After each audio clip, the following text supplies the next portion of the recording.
The great hall of the Concord was silent.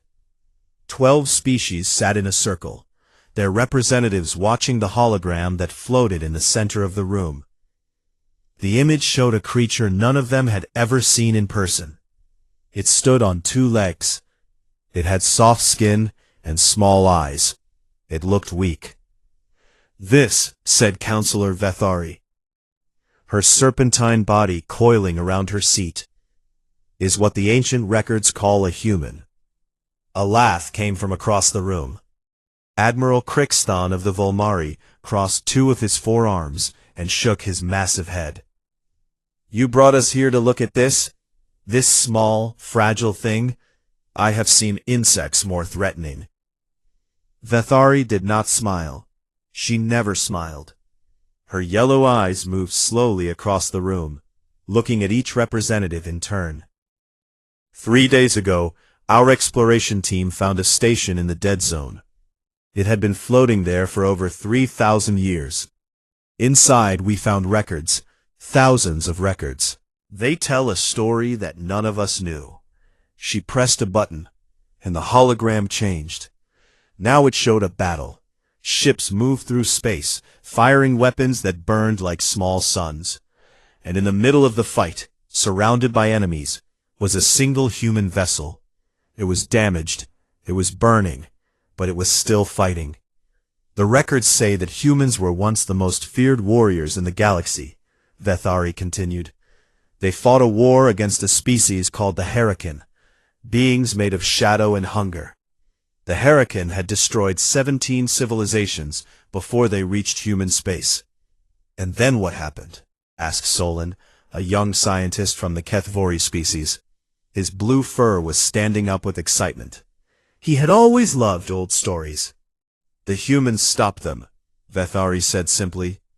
"They fought for 200 years. They lost billions of their people. But they did not run. They did not surrender. They pushed the Hurricane back to the edge of the galaxy, and then," she paused, "then both species vanished.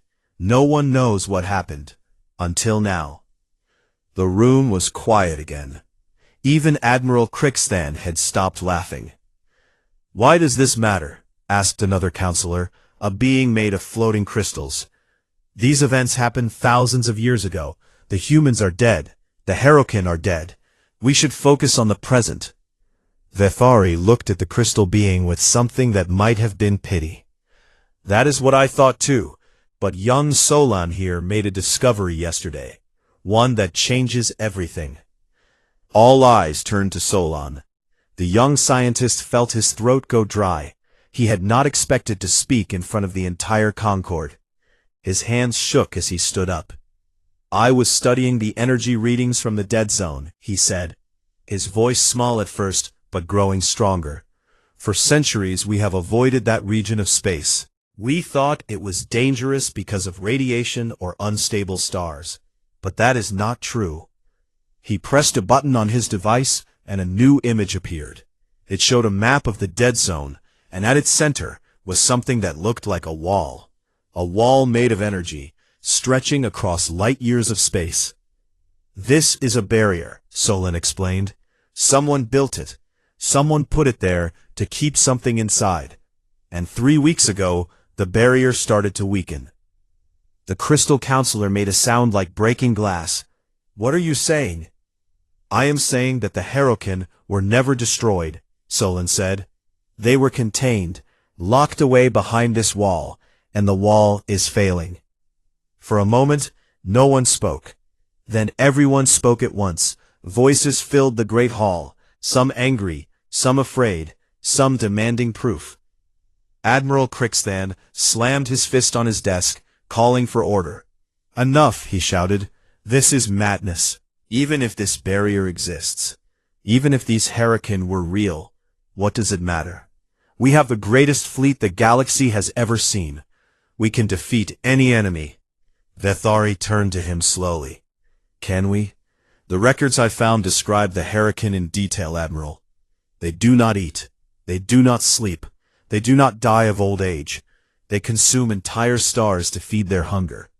They destroyed 17 civilizations that were, according to the records more advanced than ours. Then how did the humans stop them? Crixand demanded. I do not know, Vethari admitted. The records do not say. But they do say one thing. She pressed another button, and words appeared in the air, written in a language none of them could read. Below the strange symbols, a translation glowed in soft blue light. The words said, "We hold the line. We will always hold the line. If you are reading this, then the line has broken, and we have failed. Find what remains of us. We left everything we had for you. Use it. Fight. Do not let our sacrifice mean nothing." The room was silent. Solon stared at the words, feeling something strange in his chest. It was not fear. It was something else, something like sadness, mixed with wonder. These humans, he said softly, they knew they might not survive. They knew the galaxy might forget them, but they stayed anyway. They kept fighting. Admiral Crixton stood up slowly. His forearms hung at his sides. For the first time since Solon had known him, the great warrior looked uncertain. If the barrier is failing, Crixton said, then we must prepare for war. Yes, Vethari agreed, but I think we must also search for answers. The humans found a way to stop the hurricane once. Perhaps they left something behind. Perhaps, somewhere in the dead zone, there is still hope. She looked at Solon. Young scientist, you found the barrier. Can you find what lies beyond it? Solon thought about the darkness of the dead zone. He thought about the stories of ships that entered that space and never returned. He thought about the small, fragile creatures called humans, who had faced an enemy made of shadow and hunger. I can try, he said. Vethari nodded. Then you will lead our search. Find the humans, Solon. Find what they left behind, and pray that it is enough. Outside the great hall, in the cold emptiness of space, the dead zone waited. And deep within its darkness, something that had slept for 3,000 years began to stir. The Concord fleet arrived at the edge of the dead zone on the 15th day of the expedition. 47 ships floated in formation, their lights blinking against the endless black. Admiral Crixton stood on the bridge of his flagship, the Iron Thunder, and stared at the darkness ahead. Report, he said, his deep voice filling the command room. The barrier is directly ahead, Admiral, said his navigation officer, a small creature with too many eyes. Energy readings are strange. The barrier appears to be made of a technology we do not recognize. It is weakening at a rate of approximately 2% per day. Crixton did the math in his head. That gives us less than 2 months before it fails completely. Yes, Admiral. On the observation deck below, Solon pressed his face against the window. He had never seen anything like this. The barrier was invisible to the naked eye, but his instruments showed it clearly. A wall of pure energy, stretching across the stars like a curtain. And behind it, something moved, something vast and dark and hungry. What do you see, young scientist? Asked a voice behind him. Solon turned to find Thresh standing there. The Volmari warrior was massive, nearly 3 meters tall, with gray skin covered in battle scars. He had been assigned to protect Solon during the mission. At first, Solon had been afraid of him. Now, after 2 weeks of travel, they had become something like friends. I see the barrier, Solon said, and I see movement behind it. The Herokin are real, Thresh. They are waiting. Thresh moved to stand beside him. His forearms crossed over his chest as he looked out at the darkness. I have fought many enemies in my life. Pirates, rebels, creatures from the deep places between stars. But I have never felt fear before a battle. He paused. I feel it now. Before Solon could respond, an alarm rang through the ship. Red lights flashed. Admiral Crixton's voice came over the speakers. All hands to battle stations. We are detecting an object approaching the fleet. It came from inside the barrier. Solon and Thresh ran to the bridge. When they arrived, they found the Admiral standing before a massive screen. On it, something was moving toward the fleet. It was not a ship. It was not a creature in any normal sense. It was a shadow with eyes. A piece of darkness that had torn itself free from the void. "Harrowkin's scout," Crixton said quietly. "Just one. Open fire." The fleet responded immediately. Hundreds of weapons fired at the shadow. Energy beams, missiles, plasma bursts. The attacks hit the creature directly.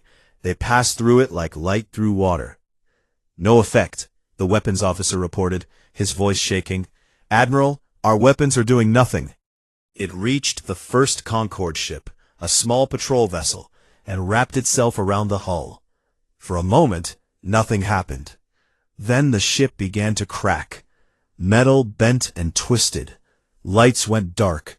Screams filled the communication channels. And then there was silence. 300 crew, someone whispered, dead in seconds. The shadow moved to the next ship, and the next. 3 vessels destroyed before anyone could react. The fleet scattered in panic, ships trying to escape in every direction. Then the shadow stopped. It hung in space, its countless eyes looking at the fleet, at Solon, at all of them. And then it spoke. The voice was not sound. It was a feeling, a pressure inside the mind that formed words without using ears. Every being in the fleet heard it at the same time. "The sleepers," the voice said. "They still guard. They still wait. We feel them beyond the dark. We remember their fire. We remember their rage." Admiral Crixton stepped forward, his fists clenched. "What are you talking about?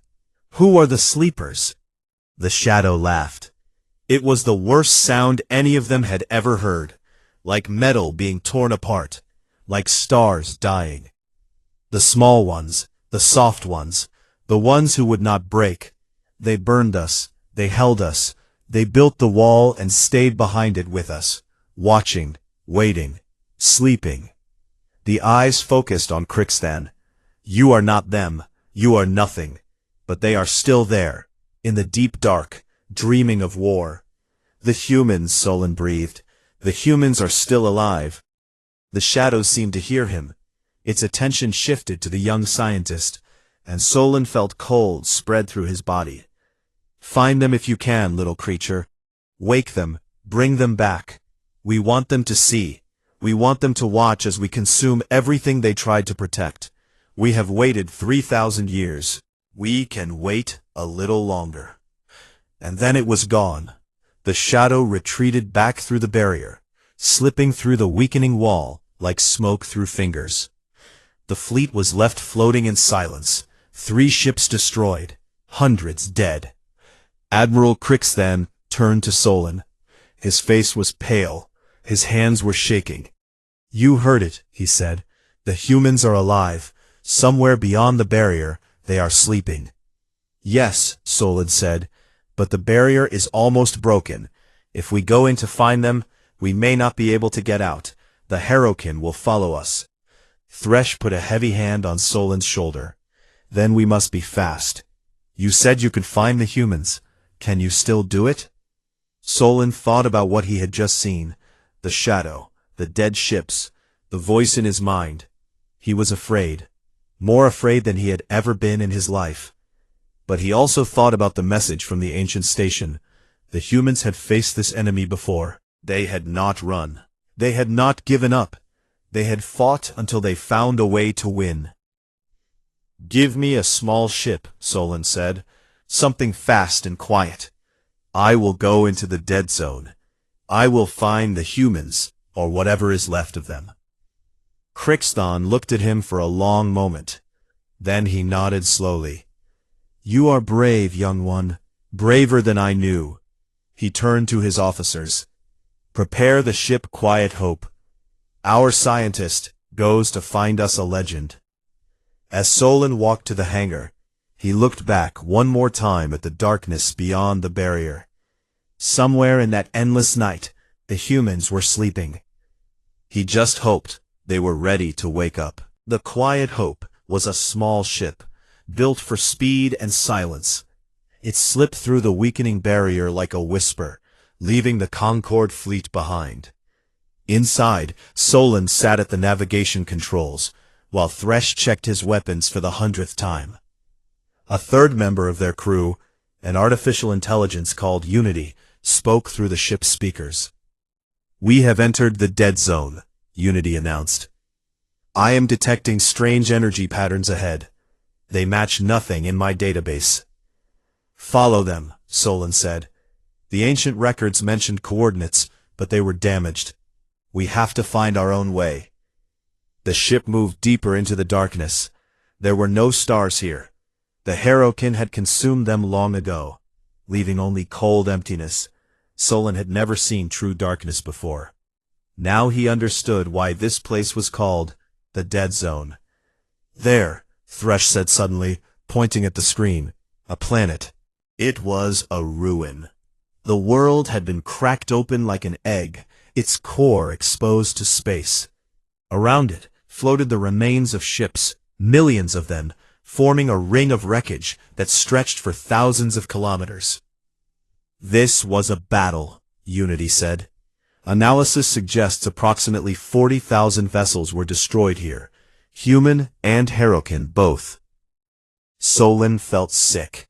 40,000 ships. How many lives was that? How many families? How many stories that would never be told? "Take us closer," he said quietly. "Maybe we can find something useful in the wreckage." They searched for hours. Most of the ships were too damaged to enter, but finally they found one that was still mostly intact. A human vessel, its hull covered in burns and holes, but its interior still pressurized. The three of them entered through an airlock. Inside, the ship was frozen in time. Lights still flickered weakly. Screens displayed messages that no one had read for 3,000 years. And on the walls, someone had painted pictures. Solon stopped to look at them.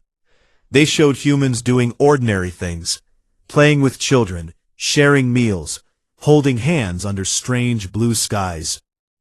One painting showed a group of soldiers, their arms around each other, smiling at something beyond the frame. "They were not just warriors," Solon said softly. "They were people. They had lives, families, dreams." Thresh stood beside him, his usual hard expression softened. "I thought they would be monsters. The stories made them sound like creatures of pure violence. But look at this. They painted pictures of love. They wanted to remember happiness. Because they knew they might not survive," Unity said. "My analysis of this vessel suggests it was part of a volunteer force. These soldiers knew they were going to die. They chose to come anyway." In the command center, they found what they were looking for. A computer terminal, still barely functioning. Solon connected his device to it and began downloading everything he could find. "There are personal logs here," he said, scrolling through files. Hundreds of them. Messages that were never sent. He opened one at random. A woman's face appeared on the screen. She was young, with dark hair and tired eyes. She was crying, but she was also smiling. "Hey baby," she said to the camera. "It is Mom. I know you are too young to understand this now, but someday someone will show you this message. I want you to know that I love you. I love you more than anything in the universe. And I am so sorry I cannot be there to watch you grow up." She wiped her eyes. "We are leaving tomorrow. Going to the Black Gate, they call it. The place where the Harokin came through. Command says if we can close it, we can stop them forever. But most of us will not come back. We know that. We are okay with that. Why?" She laughed, but it was a sad sound. "Because somewhere out there, you are sleeping safe in your bed. And if we do not stop these things, they will find you. They will find everyone. So we are going to make sure that never happens. Even if it costs us everything." She leaned close to the camera. "Be good, baby. Be kind.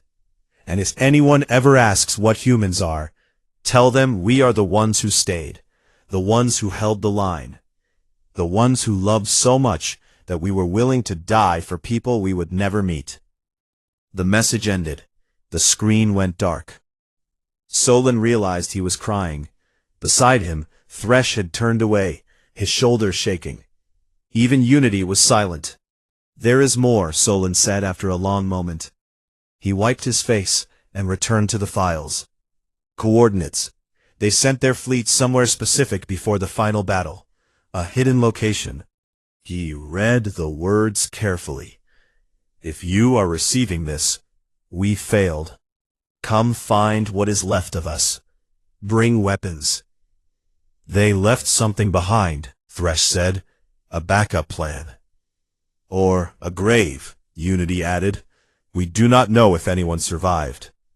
Solon looked at the painting on the wall one more time. The soldiers with their arms around each other, smiling at the future they would never see. "We have to find out," he said. "We owe them that much." The quiet hope left the ruined ship behind and flew deeper into the dead zone. For 3 more days, they traveled through emptiness, following coordinates that were 3,000 years old. Solon barely slept. He kept reading the personal logs, learning about the humans who had given everything to stop the darkness. On the 4th day, they found it. It was hidden in the shadow of a dying star, its heat signature masked by the cold of space. But when the quiet hope got close enough, the object became clear on their sensors. Not 1 ship, not 10 ships, not 100, a fleet, thousands of vessels, arranged in perfect formation, surrounding a massive dreadnought at their center. They were dark and silent, but they were not destroyed. They were waiting. "By the ancestors," Thresh whispered. "They are still here." Solon stared at the screen, his heart pounding. "Unity, are those ships active?" "Scanning," the AI said. Then, after a long pause, "Life signs detected. Millions of them. They are in some form of suspended animation, sleeping, as the Herokin said." "The humans," Solon breathed. "They did not die. They did not run.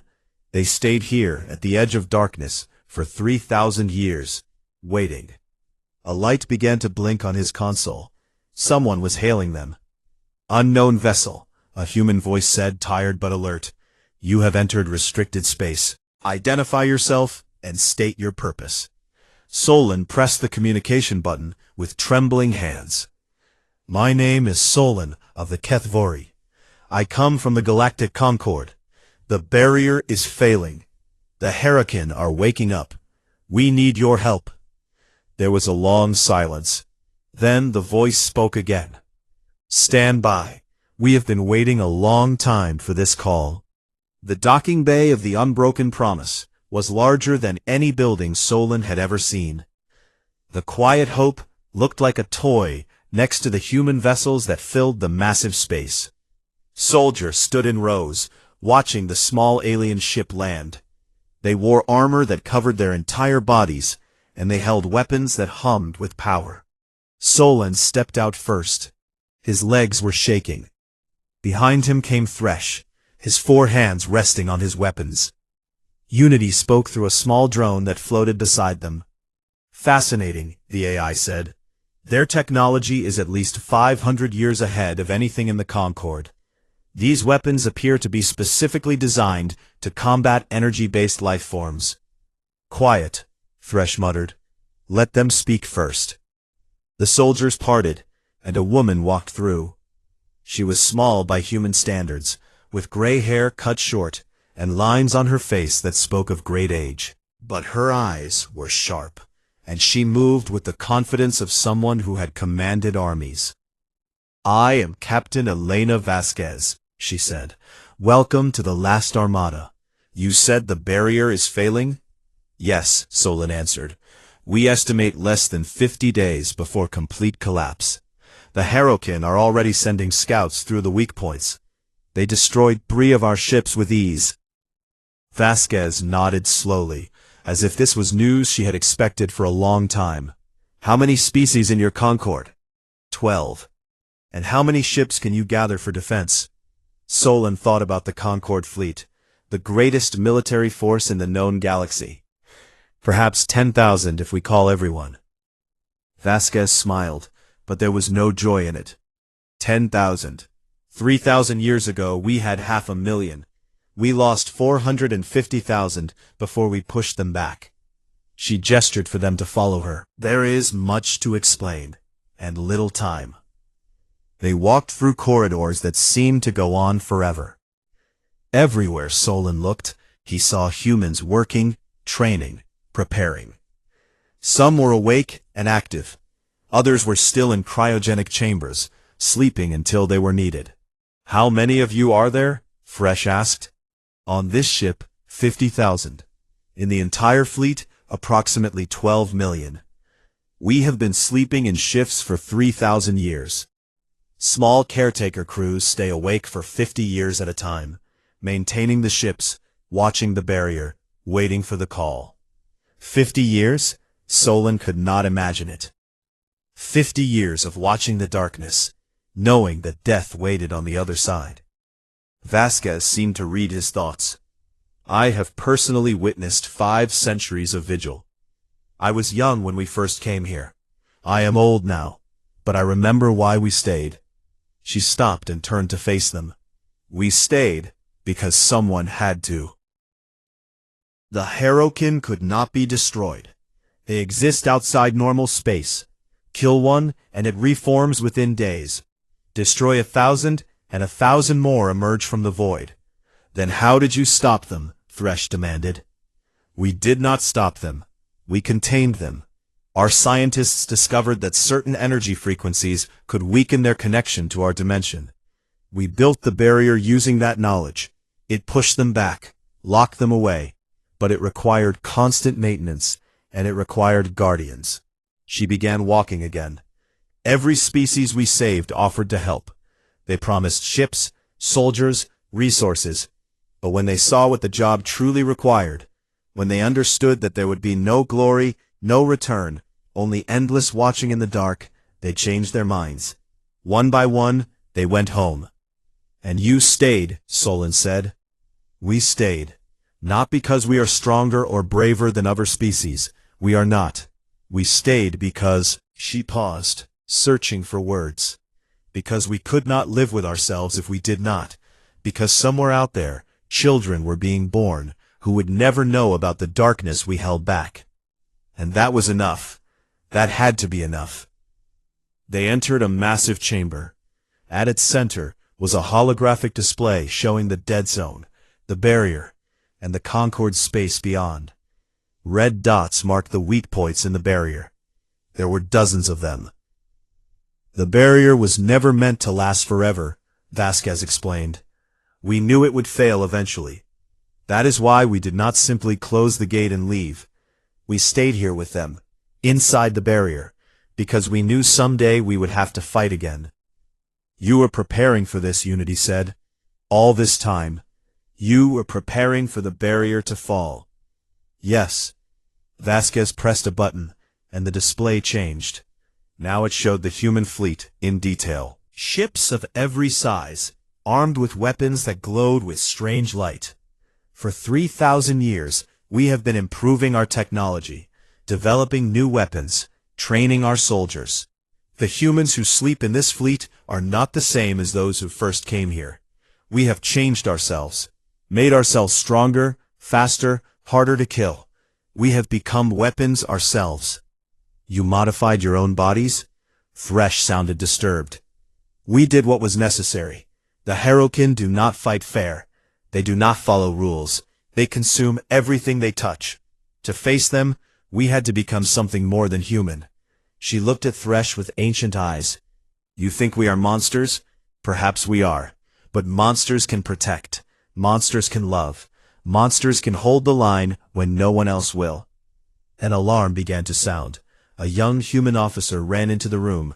Captain, the barrier just lost another 2%. Our sensors show massive movement on the other side. The Herokin are gathering. Vasquez closed her eyes for a moment. When she opened them, Solon saw something he had not expected. Peace. It is time then, she said quietly. Begin the awakening sequence. All ships, all personnel, wake everyone. Everyone? The officer hesitated. That is 12 million people, Captain. The protocols say we should only wake essential combat crews. The protocols were written for a gradual failure. This is not gradual. This is the end. Wake them all. The officer saluted and ran off. Throughout the ship, Solon could hear machinery starting to hum. Lights flickered as power was redirected to the cryogenic chambers. Vasquez turned to Solon and his companions. Go back to your Concorde.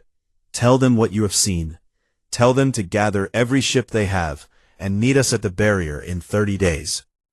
Tell them the legends are coming. Will 30 days be enough time? Solon asked. It will have to be. She walked to a window and looked out at the fleet. All around them, ships were coming alive. Lights turned on, engines began to glow.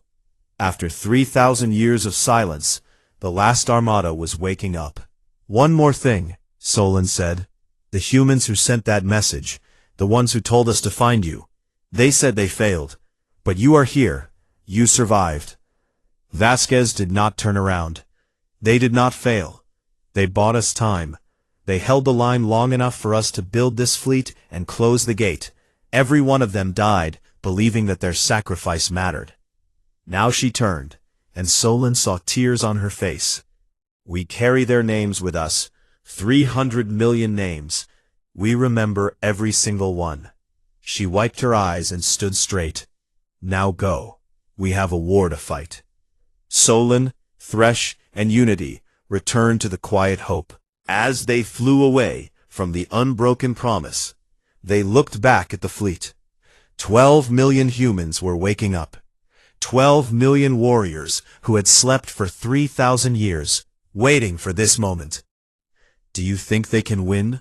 Thresh asked quietly.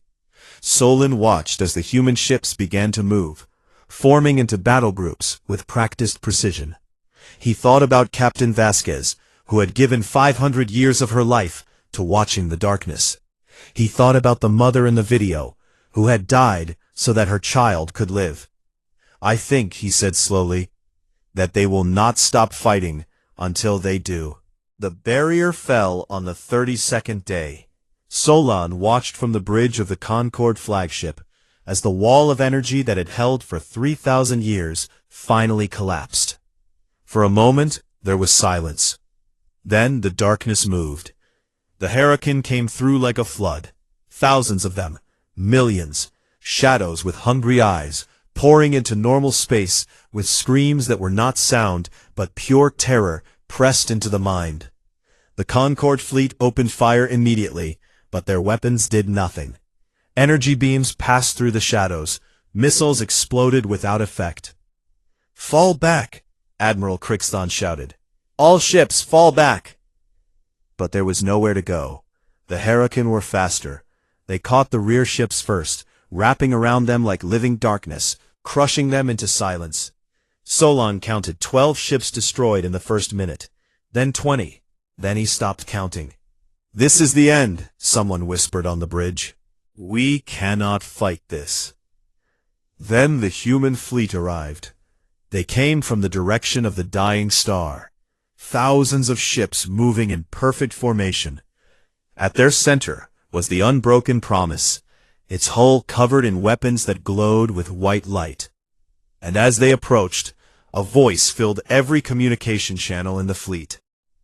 This is Captain Elena Vasquez of the Terran Last Armada. Her voice was calm, steady, certain. We apologize for our absence. We are here now. Get behind us.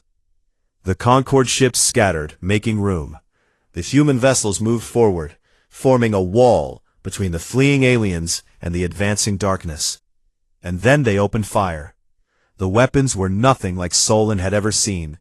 They did not shoot energy beams or missiles. They shot light itself. Pure, blazing, impossible light that burned through space like fire through paper. When it touched the hurricane, They screamed, not with terror, with pain. They can hurt them, Thresh breathed beside Solon. The humans can actually hurt them. The Heralkin hesitated. For the first time since the barrier fell, they stopped their advance.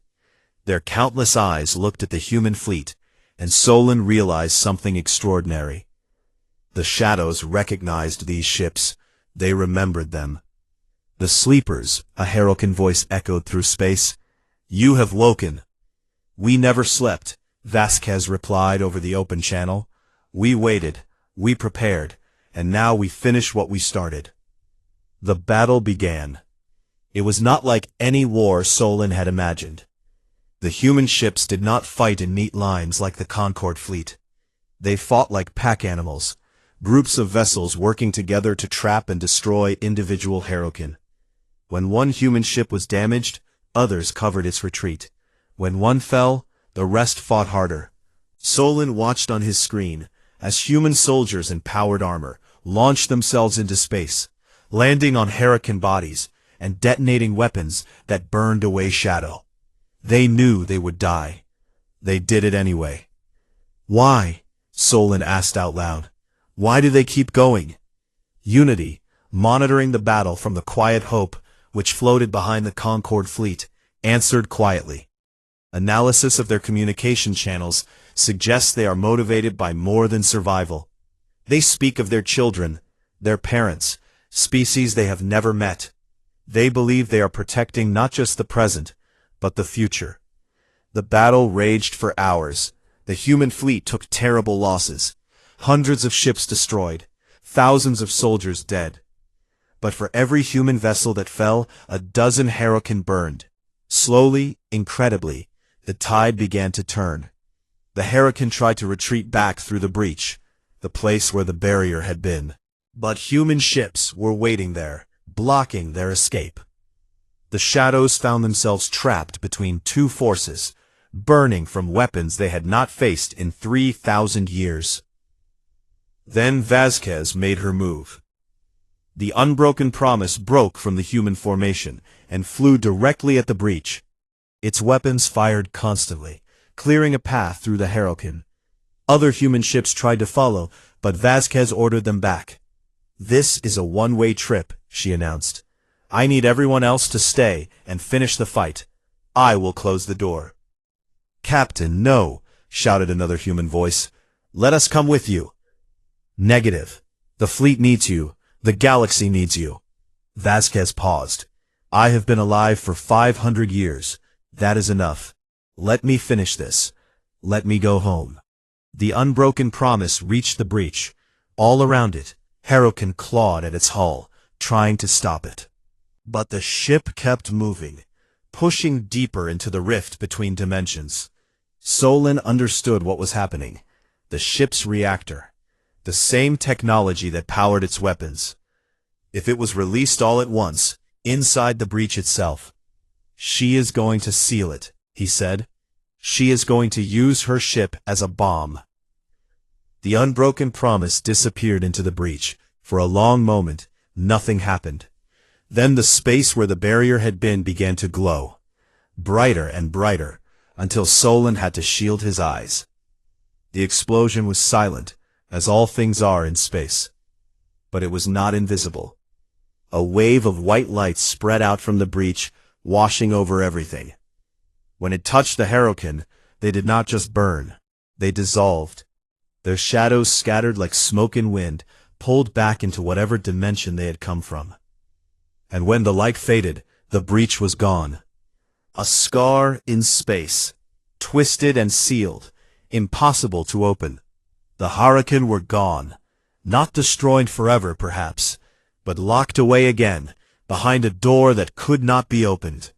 A door built from the sacrifice of one ship and its crew. The remaining human ships floated in silence.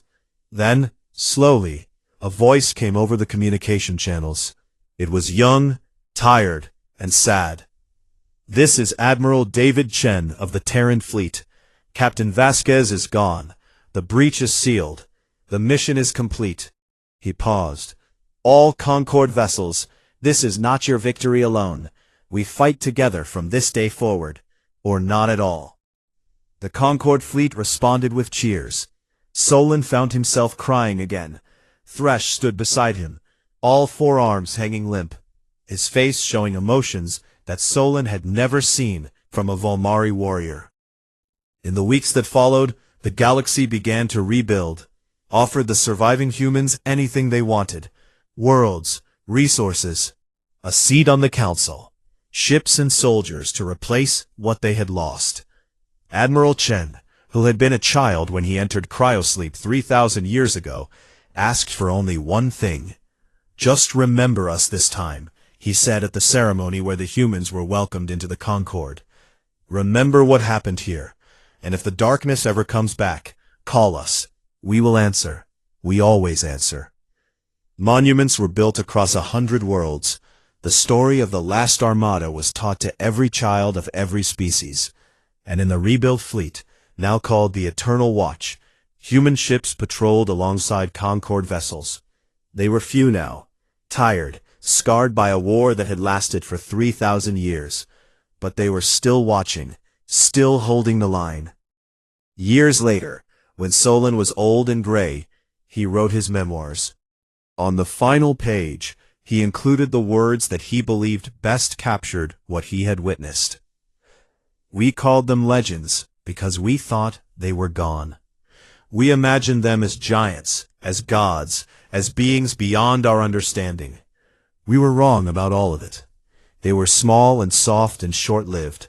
They laughed at jokes and cried at sad songs and loved their children with a fire that could not be measured. And when the darkness came for us, when all hope seemed lost, they did not hesitate. They did not bargain. They did not ask what we could offer in return. They simply stepped forward and said, 'Get behind us.' Legends do not die. They just wait for the galaxy to need them again. And humanity will always answer the call."